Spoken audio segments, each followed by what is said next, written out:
In this video, we're going to talk about actually calculating a confidence interval.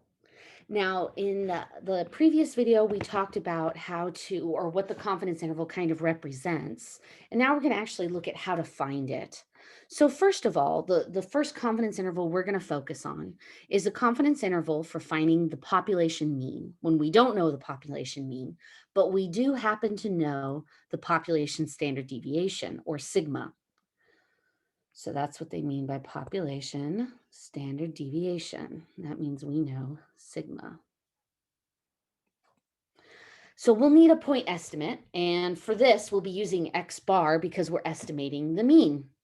I mentioned that we call the margin of error EBM. That goes for the error bound for population mean. And that's the phrase they kind of use. And the formula we're going to use is X bar. And then the plus or minus is doing the error. So this is calculating the error right here. And I'll explain what that symbol means. So that's Z sub alpha over 2. And then sigma, which is the population standard deviation, divided by the sample size. So let's talk about what Z alpha over 2 is. So Z alpha over 2 represents something. Oh, that's a sad little alpha. Let me fix it. Z alpha over 2 represents a critical number. And it's associated to alpha, where alpha is measuring our error. Now, in terms of what it actually means, Z sub alpha over 2 represents the Z score associated to this picture, where that area right there is alpha over 2. And the Z score is the value right here, its distance in terms of standard deviation away from the mean.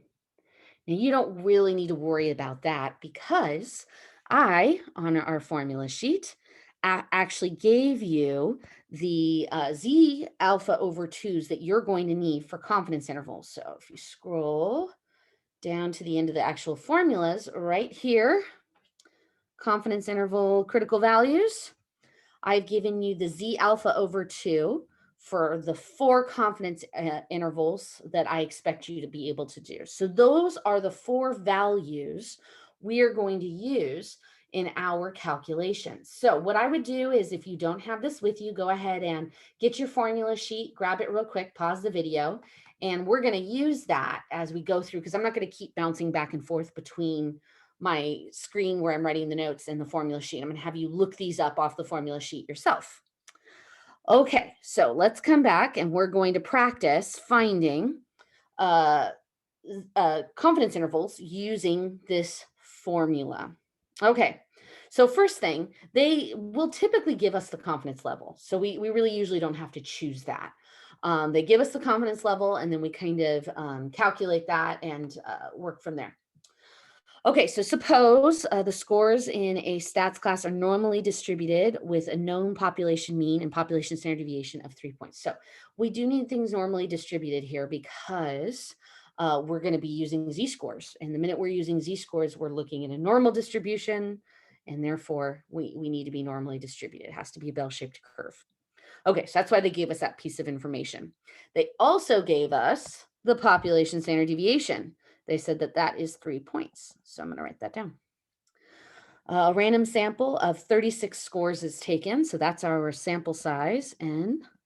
And the sample mean is 68. So that's our X bar. Okay, so those are the pieces that we need for the formula besides Z alpha over 2. So we need the confidence level in order to find Z alpha over 2. So I'm going to go to the formula sheet and I'm going to look at the 90% confidence interval and see what the Z alpha over 2 for that is. And it is 1.645. So that's what I'm going to use in this formula. So I'm going to first find the error. I'm just going to calculate the error. And as I wrote in the last video, the error, I'm sorry, just a moment ago, in the error, that is this little part of the formula, the Z alpha over 2 times sigma over the square root of n. Here, let me just highlight it there. All right, so I'm going to find that first. Okay, so I'm going to take 1.645 and I'm going to times it by sigma, which is 3, and divided by the square root of 36. So that's 3 over 6, which is 1/2, which I'm going to times by 1.645. And I am getting an error of 0.8225. Okay, so that's the error. And then to find the confidence interval, I'm going to plus and minus the error from X bar, our point estimate. So that's what I'm going to do. So I'm going to take 68 and I'm going to add 0.8225 and subtract 0.8225. So when I add it, that gives me 68.8225. That one's boring.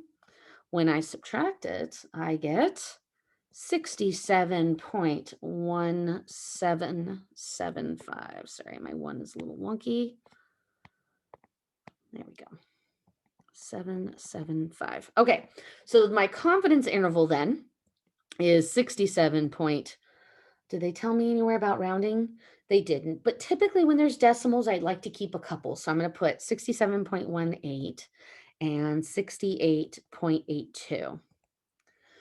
So that means that we are 90% confident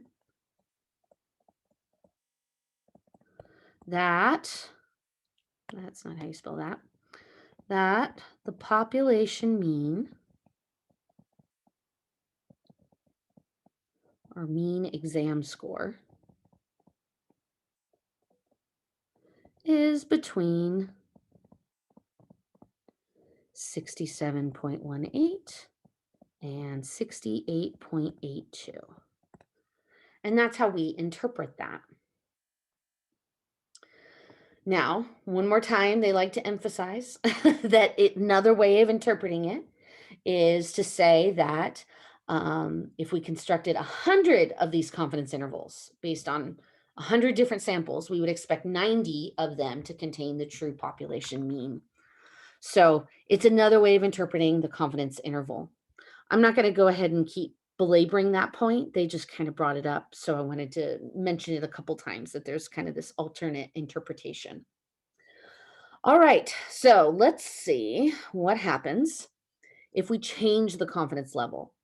So everything else is going to stay the same. The one thing that's going to change is Z alpha over 2, because now that's based on a 95% confidence level. So when I go to my formula sheet, my Z alpha over 2 is 1.96 for 95%. I'm still going to be using X bar is 68, sigma is 3, and N is 36. Okay, but I'm going to recalculate the error. So 1.96 times 3 over the square root of 36. And I'm going to plug that in my calculator, and I'm getting 0.98 for my error. Okay, so notice, just a real quick comparison from the last problem. The error was 0.8225. In this one, it's higher. Well, that's because we're more confident. So because we're more confident, we're giving ourselves more room for error, more room to make a mistake. So the error increases the more confidence level or the more confident we are of our result. So we're giving ourselves more room to be wrong. Okay, so let's calculate the confidence interval. So I'm going to take 68, add 0.98, and subtract. It doesn't really matter, by the way, the order that you do this in. I don't know why I'm starting with the adding. Probably should start with the subtracting. That makes a little bit more sense. Okay, so adding it gives me 68.98. Subtracting it gives me 67.02. So my confidence interval is 67.02, comma, 68.98. Now, it's very close to the confidence interval we had earlier. It's just a little bit wider. Just a little bit wider because we are a little more confident. All right, so I summarized, or would like to summarize what we just said there about what happens when we increase the confidence level. So when we increase the confidence level,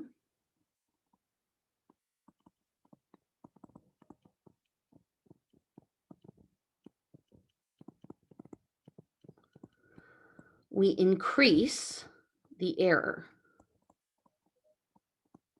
because we are giving ourselves more room or more of a cushion to be wrong.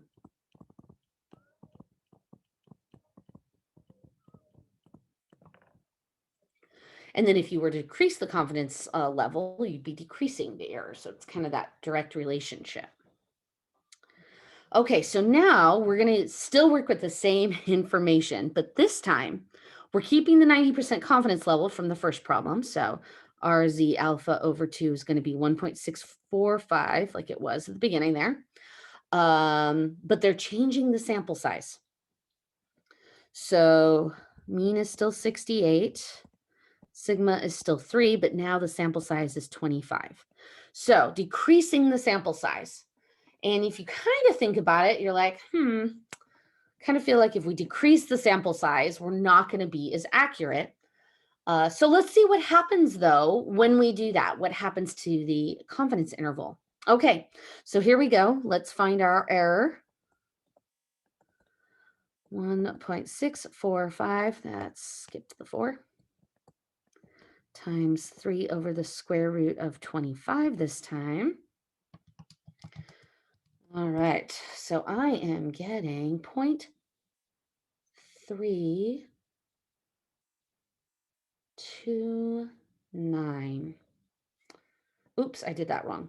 Try that again. Sorry, I double checked my work and realized yep, okay. It should be, wow, I think I did it wrong again. All right, I'm gonna take my time and actually type it out. I keep trying to skip a little because I'm trying to hurry since I'm recording a video. Oh, wow, totally wrong. Okay, so I'm actually getting 0.987.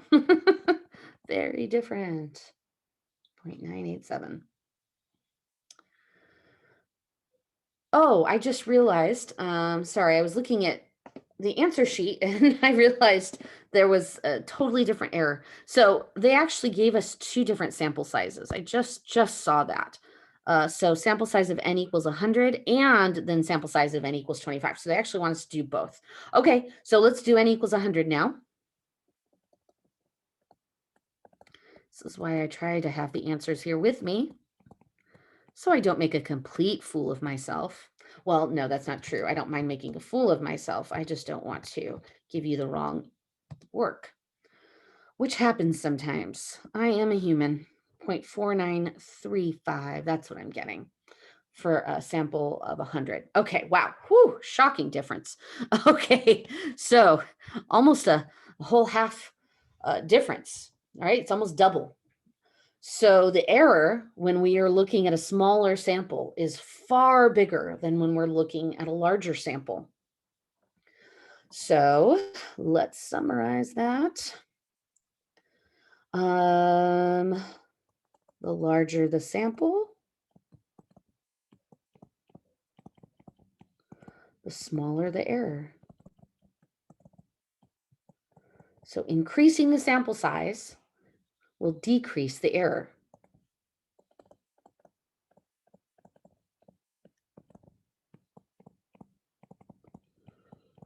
Will decrease the error.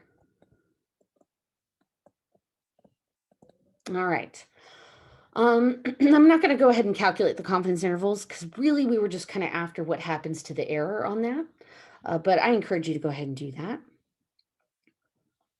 What I'd like to do is talk about what we would do if we'd like to know how big of a sample we'd like based on how much error we want.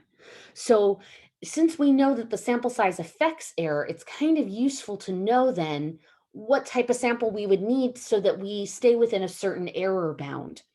So they basically solved the formula for error and figured out what the sample is from that, the sample size.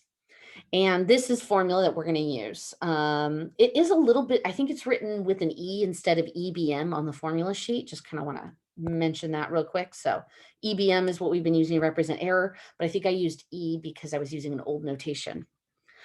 Okay, so let's try figuring out what the sample size should be then, based on what we'd like the error to be. So population standard deviation is 15, so that's sigma.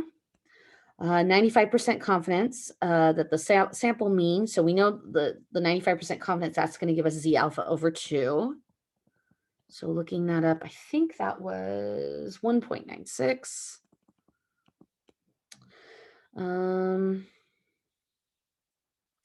So confident that the sample mean age is within 2 standard deviations. Okay, so within 2 years of the true population mean. So within 2, that's the error. They're telling me they want it to be within 2 years.